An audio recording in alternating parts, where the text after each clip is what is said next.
ലീഗുകാരെല്ലാം ഇവിടെ കമോൺ, കുറച്ച് പറയാനുണ്ട്. ഇനി ലീഗുകാര് ഇങ്ങനെ നിന്നിട്ട് കാര്യമില്ല. എന്താണ് ഇങ്ങനെ നിൽക്കേണ്ട ഒരു ആവശ്യം? കഴിഞ്ഞ ദിവസം മുഖ്യമന്ത്രിയുടെ ലീഗ് വിരുദ്ധ പരാമർശം നടന്നല്ലോ. അപ്പോൾ അതിന് മറുപടിയായിട്ട് നമ്മുടെ പ്രതിപക്ഷ നേതാവ് വന്നിരുന്നിട്ട് പറയാം, ലീഗിനെ നിങ്ങൾ എന്താ അങ്ങനെയൊന്നും പറയാൻ പറ്റില്ല.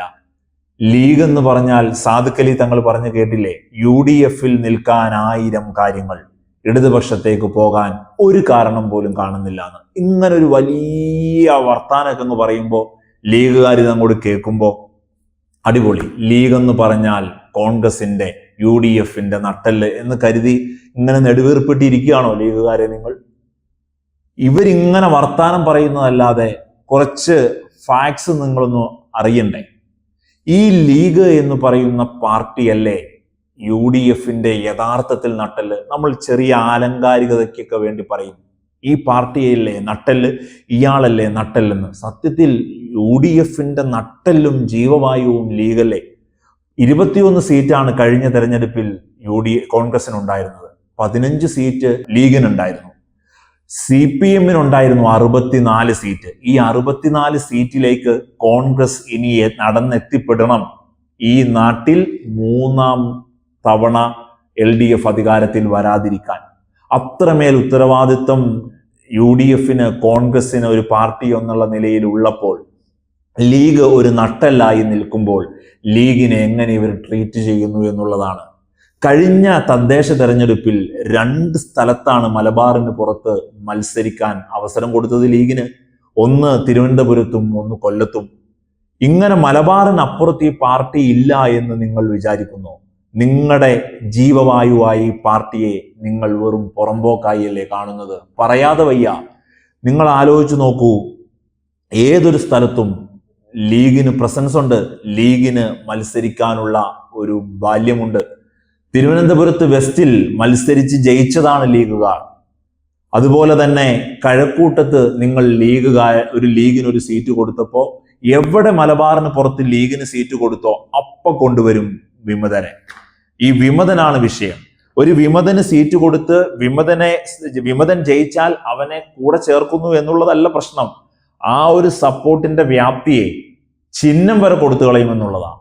കഴക്കൂട്ടത്ത് വാഹിദിനെ വിമതനായി കൊണ്ടുവന്നു ലീഗിനെതിരെ. അതുപോലെ തന്നെ കഴിഞ്ഞ തദ്ദേശ തെരഞ്ഞെടുപ്പിൽ കൊല്ലത്ത് 1/2 ഡസനോളം വിമതരെ നിർത്തിയെന്ന് മാത്രമല്ല അവർക്ക് പാർട്ടി ചിഹ്നവും കൊടുത്തു എന്നുള്ളതാണ്. ലീഗിനെ വളരാൻ അനുവദിക്കാത്ത, ലീഗിനെ മലപ്പുറത്ത് തളച്ചിട്ട് വെറും വാക്കുകളിൽ അലങ്കാരിക പ്രയോഗങ്ങളിൽ ലീഗാണെല്ലാം, ലീഗാണ് കട്ടയ്ക്ക് നിൽക്കുന്നത് എന്നിങ്ങനെ പറയാൻ മാത്രം. അടുത്ത തെരഞ്ഞെടുപ്പിലെ 2026 തെരഞ്ഞെടുപ്പിലെ നെഞ്ചത്ത് കൈവച്ച് പറ, ലീഗ് നിൽക്കുന്നിടത്ത് നിങ്ങൾ വിജയം ഉറപ്പിച്ചല്ലേ നിൽക്കുന്നത്? എത്ര വലിയ കോൺഗ്രസ്സുകാരാണെങ്കിലും ചങ്കിടിക്കാതെ അടുത്ത വർഷം നിങ്ങൾക്ക് മത്സരിക്കാൻ പറ്റുമോ? അത്രമേൽ അസാരസ്യം നിങ്ങളുടെ ഉള്ളിലില്ലേ? നിങ്ങൾ എല്ലാവരും പറയുന്നുണ്ട് മുഖ്യമന്ത്രി ഞങ്ങൾ ഒറ്റക്കെട്ടാണ്, മുഖ്യമന്ത്രി മോഹികളില്ല എന്നൊക്കെ. ഈ നാട്ടിലെ നിലവിലെ ഒരു ബേസിക്സ് രാഷ്ട്രീയ സാക്ഷരതയുള്ളവർക്ക് പോലും അറിയാം കോൺഗ്രസിന്റെ പടലപ്പിലക്കങ്ങൾ. എന്നിട്ട് നിങ്ങൾ ഇങ്ങനെ ലീഗിനെ ട്രീറ്റ് ചെയ്യുന്നത് മറ്റൊരു തരത്തിൽ. ആലോചിച്ച് നോക്കൂ, പത്തനംതിട്ടയിൽ, ആലപ്പുഴയിൽ, കോട്ടയത്തൊക്കെ തദ്ദേശ ലെവലിൽ വലിയ പ്രാതിനിധ്യം ഉണ്ടായിരുന്നതാണ് ലീഗിന്. ഇന്ന് അവിടെ നിന്നൊക്കെ ലീഗിനെ മാറ്റി നിർത്തിയിരിക്കുന്ന ഒരു സംഭവമാണ്. ലീഗിനെ കോൺഗ്രസ് അവഗണിക്കുമ്പോൾ അവിടെ SDPI ശക്തമായി വളർന്നു വരുന്നു എന്നുള്ളതാണ്. കൊല്ലത്ത് അവർക്ക് 13 സീറ്റുണ്ട്, പത്തനംതിട്ടയിൽ 6 സീറ്റുണ്ട്. ഇതേപോലെ SDPIയുടെ വളർച്ച, ലീഗിന്റെ തളർച്ച, ഇതിങ്ങനെ നടക്കുമ്പോഴും നിങ്ങൾക്ക് മൗനമാണ്.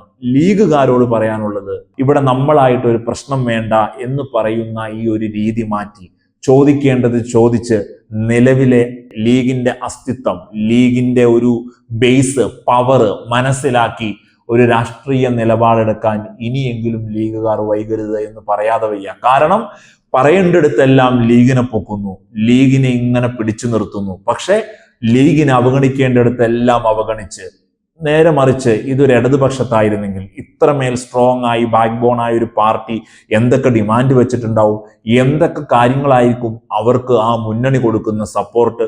ഇതൊന്നുമില്ലാതെയാണ് ഇവിടെ ലീഗ് വെറുതെ പേരിന് മാത്രം ശക്തിയായി ഇങ്ങനെ നിൽക്കുന്നത് എന്ന് നമ്മൾ കാണാതെ പോകരുത്.